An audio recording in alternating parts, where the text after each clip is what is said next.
En 2022 México se enfrentará a la primera generación Afore y con ella el tsunami pensionario. La mayoría de jubilados apenas recibirá 3,200 pesos al mes.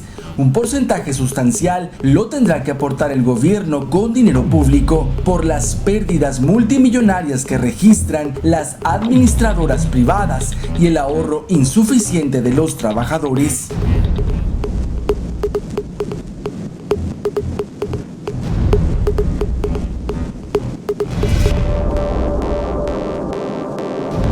Estamos ante un tsunami pensionario, sentencia el presidente de la Comisión Nacional del Sistema de Ahorro para el Retiro, Abraham Veladif.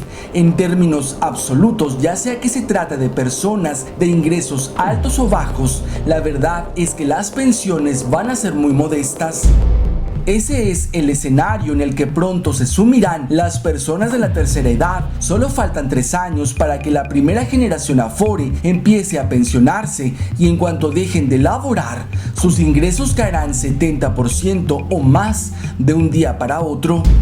Y es que a quien mejor le vaya recibirá tan solo 30% de su salario, de tal manera que si se tratara del mínimo, cada día percibiría 30.6 pesos para sobrevivir.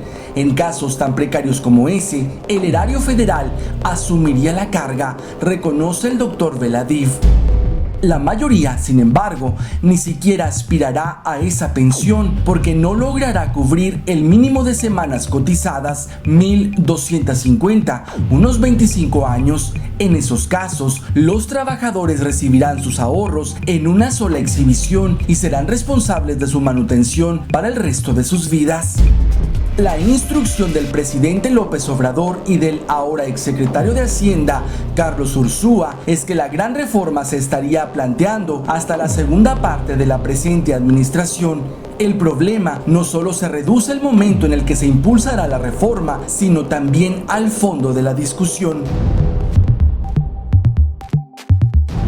Una Afore es un negocio redondo que sin ningún tipo de inversión captan y especulan con los ahorros, generando millonarias ganancias.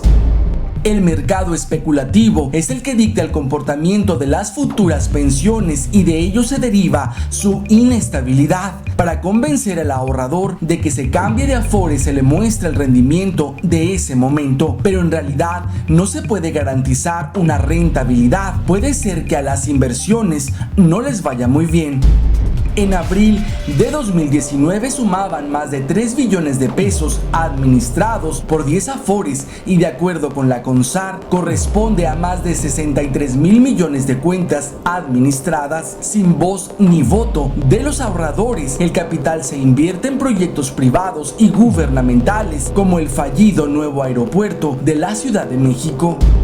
No hay que retroceder mucho para encontrar minusvalías o rendimientos negativos, eufemismos empleados por las Afores para referirse a las pérdidas.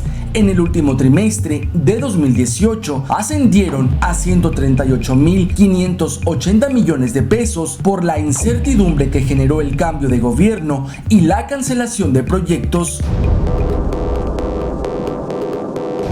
Otro punto que beneficia a la iniciativa privada y perjudica a los trabajadores es el de las onerosas comisiones que cobran las Afores por administrar los ahorros. Pocos trabajadores saben cuál es el costo total de las comisiones y la CONSAR solo informa que se trata de aproximadamente 1% anual sobre el saldo.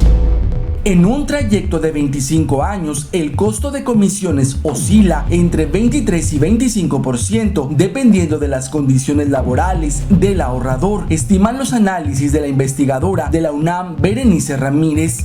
El actuario Alberto Valencia realizó el cálculo a 45 años y encontró que las comisiones alcanzan el 29%.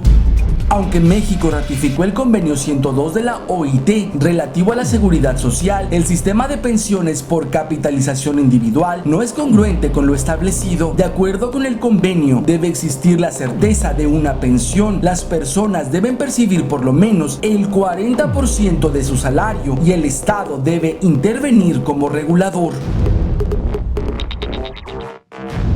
El objetivo de las Afores es el lucro, por lo que no buscan cumplir con lo relativo a la seguridad social. Menos del 30% va a recibir pensión.